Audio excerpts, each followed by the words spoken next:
Nick speaking, and welcome to this video. Right, this is just a little update, a work in progress of my Wraithguard stroke blades, and also a little bit of a review of the kit. So first of all, wow, they look amazing. I'm so impressed with this kit. The models look fantastic. First of all, how big they are. I mean, that's a striking scorpion. They're roughly twice the size, twice the height of a normal mini. They're actually quite big. And now that I've seen these models in the real, this is the first time I've seen them, not even seen them in a GW shop or anywhere. So first time I've seen them in the real, and I have to say I'm quite taken back by them. And they're very inspirational models. I can just imagine now having these, having the Wraith Lords, having the Wraith Knight, how awesome that army would look. So yeah, very impressive. From the kit's point of view, what I have to say is, again, wow, it's a fantastic kit. What I really like about it is, although you get, say, for example, you get 5, these things on the back, you know, each one is different, and it goes through the theme on everything. The 5 axes that you get, they're different. You know, the swords that you get, they've all got different designs. The neck piece here at the back here, you can see they're all different, and that's a very nice touch. And even the little fins on the arms, they do all different designs for each one, which is pretty amazing. So yeah, well done GW. I think the kit is fantastic. I think it looks really good. Now I basically got the models now ready for magnetisation, so I've filed everything down. Now because I'm using all of the bits, because I'm going to obviously make them interchangeable, there's a lot of filing to do. I mean, it's taken me quite some time to file all these little bits down. It's going to be worth it though in the end. As you can see, I've put them on the bases, and I've got some little slate on there. I tried to make them a little bit different, like that guy standing on a piece of slate. This guy's got his other front foot on there.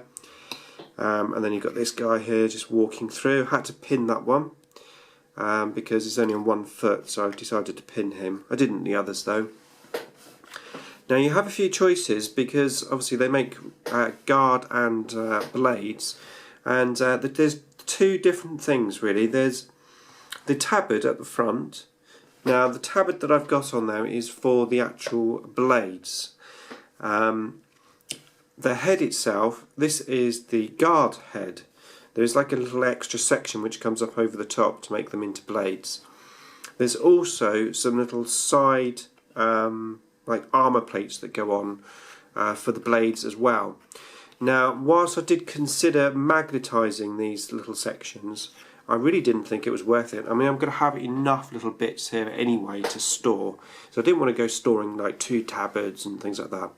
So in the end I came up with a compromise, and I decided that I was going to basically build them with bits from each kit.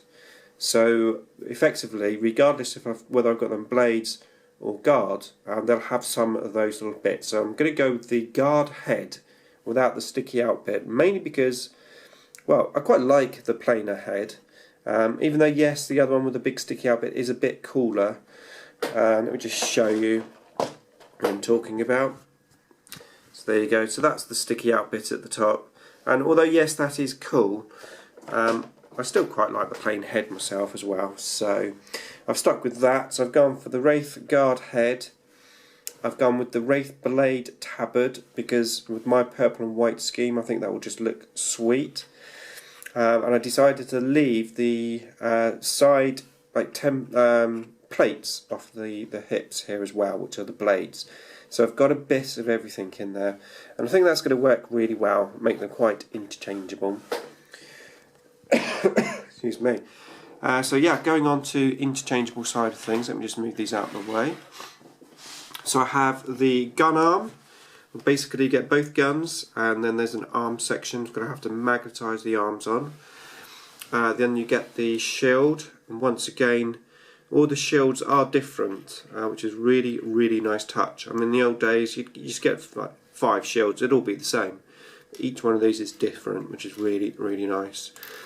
You then have the swords. Now this is the only bit which I'd say wasn't a great thing about the kit. Now the fitting of the weapon to, let me get one of these which I haven't done anything with. So the fitting to the weapon is basically a flat edge, and then that would go into the arm. I get an arm here, you can see these. So basically it's 2 flat edges, and you sort of just glue them. Now the kit is really advanced. The legs have proper inserts that go in at set angles. You know, you can't even twist them around. If you want to twist the legs around, you've got to start cutting bits of plastic off to do it. And you would have thought they would have done this, you know, on here as well. Something, at least a little insert hole so you could put it in to glue it. You've literally got to glue 2 flat pieces to set together, and they're very small. It's about 1 millimetre. So I wasn't that impressed with that, to be fair, because well, I did try gluing it with plastic, but I could see it just is so weak and vulnerable that in the end I decided to pin them. So I just drilled a little hole into the hand, drilled a hole into the arm, put a little pin in.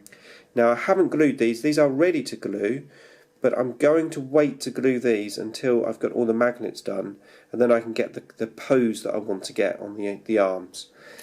So that's all of the sword arm for the, which one is that? For the left arm. Yeah, for the left arm. And then I've got these axes and swords for the right arm, and there's 5 of each. And they've got to be magnetised onto the right arm so that I can have them all interchangeable.